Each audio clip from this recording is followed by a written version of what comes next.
জাতিসংঘের মানবাধিকার বিষয়ক হাই কমিশনের তদন্ত প্রতিবেদনে উঠে এসেছে বাংলাদেশে গত জুলাই অভ্যুত্থানে প্রাণ গেছে প্রায় ১৪০০ জনের। শিক্ষার্থীদের বিক্ষোভ দমাতে প্রধানমন্ত্রী ও স্বরাষ্ট্রমন্ত্রীর নির্দেশে অতিরিক্ত বল প্রয়োগ করেছে নিরাপত্তা সংস্থাগুলো। আওয়ামী লীগ ইস্যুতে বিএনপির অবস্থান কি? আওয়ামী লীগ ইস্যুতে তাই কড়া অবস্থানে বিএনপিও।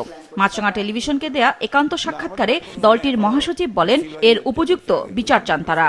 আওয়ামী লীগ যেহেতু একটি ফ্যাসিবাদী শক্তি, গণহত্যা করেছে, হত্যার সঙ্গে জড়িত, লুণ্ঠনের সঙ্গে জড়িত, রাষ্ট্রীয় সম্পদ লুণ্ঠন করে নিয়ে গেছে, সুতরাং তা এইটার বিচার তো হতেই হবে।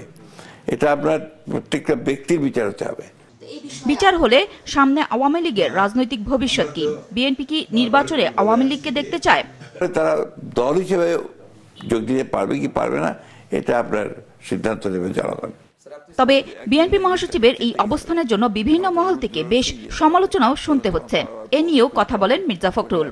দুর্ভাগ্যজনকভাবে এই ধরনের কথাবার্তা বলাটা আমাদের দেশের রাজনীতি একটা আপনার কি বলবো, এটা একটা কালচারের অবস্থা হয়ে গেছে। That's a bad culture. ছাত্র জনতার গণ অভ্যুত্থানের মুখে শেখ হাসিনা দেশ ছেড়ে ভারতে আশ্রয় নেবার পর দুই দেশের সম্পর্কের অবনতি এখন অনেকটা স্পষ্ট। এজন্য ভারতকেই দায়ী করলেন প্রবীণ এ রাজনীতিবিদ। ভারতের ভুলটা ভারতের। ভারত আজকে যে অবস্থায় বাংলাদেশ সম্পর্ক ক্ষেত্রে দাঁড়িয়েছে, সম্পূর্ণ দায়ী ভারত। কারণ ভারত একটা মাত্র দলের উপর নির্ভর করেছিল দেশে তাদের সম্পর্ক উন্নয়নের ক্ষেত্রে।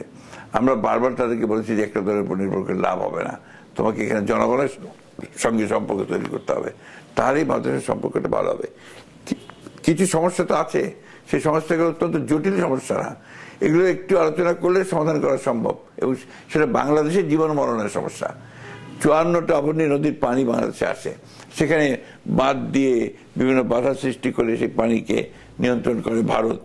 উজানের পানি আটকে দেয়, আমাদের দেয় না, তারপরে ছেড়ে দেয়, তখন বন্যা হয়। সীমান্তে আমাদের লোকজনকে গুলি করে হত্যা করা হয়। এটা পৃথিবীর কোথাও হয় বলে আমার জানা নাই। তো এই যে ব্যাপারগুলো, এরপরে আপনার আছে আপনার ট্রেড ইমব্যালেন্স আছে, ব্যবসা বাণিজ্যের ক্ষেত্রে সমস্যাগুলো তৈরি করা আছে। তারা অনেক বেশি সুবিধা নেয়, আমাদের সুবিধা দেয় না। কোটি মানুষের আস্থার ভালোবাসায় 11 বারের মতো দেশের 1 নম্বর রেফ্রিজারেটর ব্র্যান্ড ওয়ালটন। এটা গতবারও দেখেছেন যে গত সরকার এই অবস্থা তৈরি করেছিল। এমনকি তারা ভারতকে বলেছিল যে একটা, যেটা আমরা কখনো শুনতে, স্বামী স্ত্রী সম্পর্ক বন্ধ বলেছে গত পররাষ্ট্রমন্ত্রী। তো এই বিষয়গুলোই আপনার ভারতকে বাংলাদেশের মানুষের কাছ থেকে দূরে ঠেলে দিয়েছে।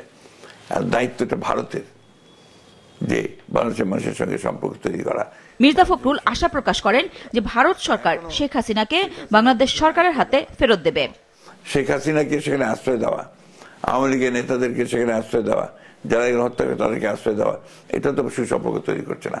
সুতরাং ভারতের উচিত হবে এই জিনিসকে বিবেচনা করে অবিলম্বে তাদেরকে বাংলাদেশের হাতে অর্পণ করা এবং তাদের বিচার ব্যবস্থা করা। এ অবস্থায় বিএনপির সঙ্গে সামনের দিনে ভারতের সম্পর্ক তাহলে কেমন হবে, প্রশ্ন ছিল দলটির মহাসচিবের কাছে। আমরা আমাদের ভারতের পলিসি সম্পর্কে খুব স্পষ্ট ধারণা। অন্যান্য দেশগুলোর সঙ্গে আমাদের ইন্টারন্যাশনাল যে পলিসি আর কি, আপনার সেই ফরেন রিলেশন সম্পর্কে, সে সম্পর্কে আমাদের একটা বক্তব্য আছে সবসময় যে আমরা সকলের বন্ধু হতে চাই, বা সকলেই আমাদের বন্ধু। আমরা কাউকে প্রভু হিসেবে মেনে নিতে চাই না। প্রতিবেশী দেশের প্রতি বন্ধুত্বপূর্ণ পররাষ্ট্রনীতির কথা বললেও বিষয়টি যে জটিল তা বলার অপেক্ষা রাখে না। ভারতের সঙ্গে পানি বন্টন ইস্যুতে আগামীকালই তিস্তা অভিমুখে লং মার্চের মতো বড় কর্মসূচি পালন করতে যাচ্ছে বিএনপি। নুরুন নাহার উইলি, মাছরাঙা সংবাদ, ঢাকা।